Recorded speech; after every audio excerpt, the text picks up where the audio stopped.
Hi guys, I'm Minabout, and today I'm going to be answering the question, what is a major scale? Well, a major scale is just a sequence of notes spanning an octave which has a major tonality, or a happy sound.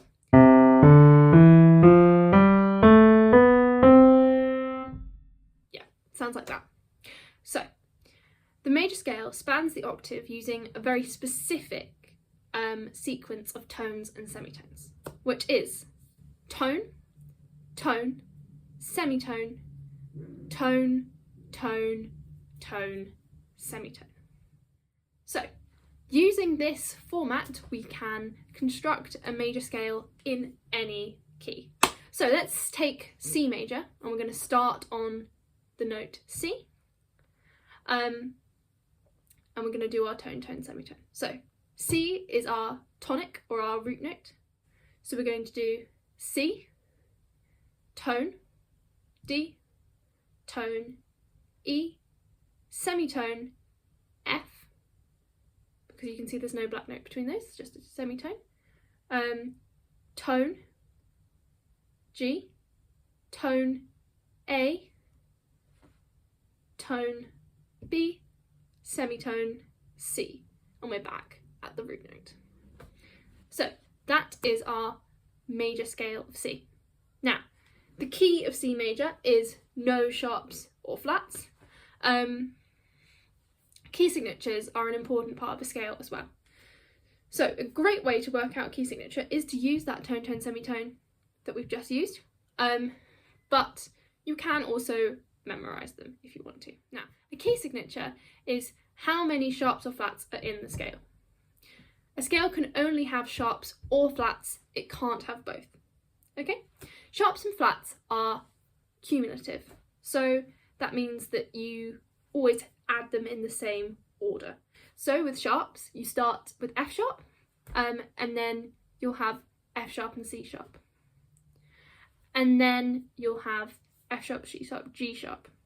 So you're always going to know that if you've got 3 sharps, you're definitely going to have F sharp, C sharp, G sharp.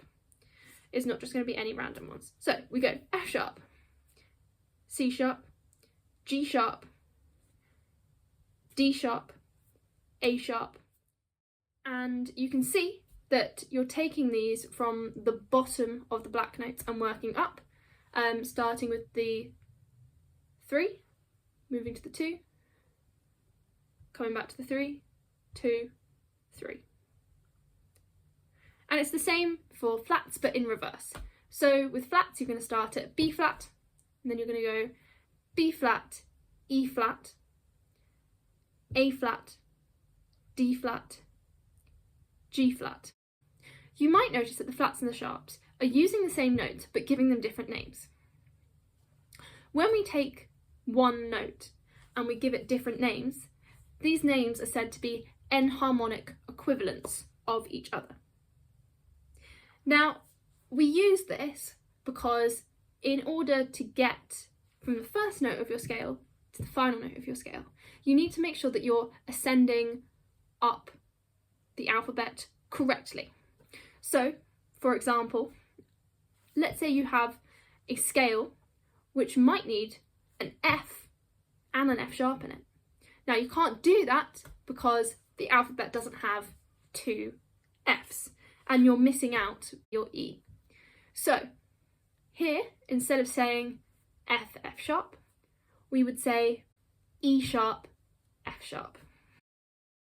We also name every single degree of the major scale. So the first note, the root note, is the tonic. The second note is the supertonic. The third note is the mediant. The fourth note is the subdominant. The fifth note is the dominant, and that's a very important one. The sixth note is the submediant, and the seventh note is the leading note. So that's the leading note into the tonic again.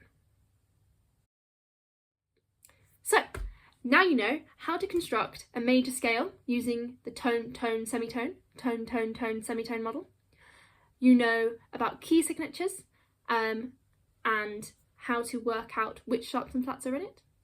And you also know what to name each of the degrees of the major scale. Thanks for watching. Bye!